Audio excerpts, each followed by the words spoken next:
ሶስተኛ ኢየሱስ እረኛችን ከመሆኑ የተነሳ ወደ እረፍት ውሃ ምን ብሎናል? መርቶናል። ወደ ምን አይነት? ወደሚያረጋጋ ወደ እረፍት ውሃ፣ ወደሚያሳርፍ ውሃ። ያ የሚያሳርፈው ውሃ የሕይወት ውሃ ወንዝ የተባለው ማን ነው? መንፈስ ቅዱስ። መንፈስ ቅዱስ ኢየሱስ አለቱ ከመመታቱ የተነሳ ዮሐንስ ወንጌል ምዕራፍ 7 ቁጥር 37 ላይ ጌታ ኢየሱስ ማንም የተጠማ ቢኖር፣ እረ በጣም ተጠምተናል። ነፍሳችን በጥማት ውስጥ ነው የነበረችው። በኃጢአት ምክንያት የመጣው ምድረ በዳና የነፍስ በረሃነት በእኛ ላይ ሰልጥኖ ነበር። ኢየሱስ ግን እንዲህ ብሎ ጮኸ። በበዓሉ በዳስ በዓል በመጨረሻው ቀን ማንም የተጠማ ቢኖር ወደ እኔ ይምጣና ይጠጣ። መጽሐፍ እንደሚል በእኔ የሚያምን ቢኖር የሕይወት ውሃ ወንዝ ከሆዱ ይፈልቃል። ኢየሱስ ይህንን የተናገረው ገና ስላልከበረ፣ ሞቶ ስላልተነሳና በአባቱ ቀኝ ስላልተቀመጠ ማለት ነው። ገና ስላልከበረ በእርሱ የሚያምኑት ስለሚቀበሉት ስለ መንፈስ ቅዱስ ምን እያለ ነበር? እያወራ ነበር፣ ተናገረ። ሃሌሉያ። ስለዚህ ኢየሱስ ሂሳብ ከፈለ። እርሱ ሞተ፣ በሶስተኛ ቀን ከሙታን ተለይቶ ተነሳ። ደግሞም በ40ኛው ቀን ደግሞ እያዩት ከፍ ከፍ ብሎ በአባቱ ቀኝ ሄዶ ተቀመጠ። ከአባቱ የተስፋውን መንፈስ ተቀብሎ ምን አለው?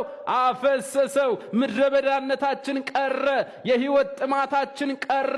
በለመለመ መስክ አሳደረን፣ በእረፍት ውሃ ዘንድ መራን። ሃሌሉያ። የሚያሳርፍ ውሃ። መንፈስ ቅዱስ የሚያንቀዠቅዥ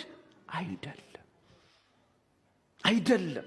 ከኢየሱስ ጋር ስንገናኝ እኮ መጀመሪያ አረጋጋ። ፒስ፣ ሰላም። ቆይ ተረጋጋ። እንደዚህ እኮ አልነበርንም ቅዱሳን፣ እንደዚህ አልነበርንም። እኔ እንደዚህ ይሄኛውን ሀብትሽን አላቀውም። ለጓደኞቼ የምላቸው ነገር አለ።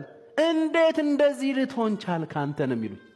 ከኛ የምትብሰው አንተ አልነበርክም ወይ? ምንድነው? የትኛው ማረሚያ ቤት ውስጥ ገብተህ ነው ይሉ። እኔ ማረሚያ ቤት ገብቼ አይደለም። አንድ ነገር እላችኋለሁ፣ ከአንድ የ30 ዓመት ወጣት ጋር ህይወት ተቀያየሬ ነው። ያንን የኔን የሚንቀዠቀዥ አስቀያሚ ነገር የሞላበትን ታሪኬን ኢየሱስ ወሰደ።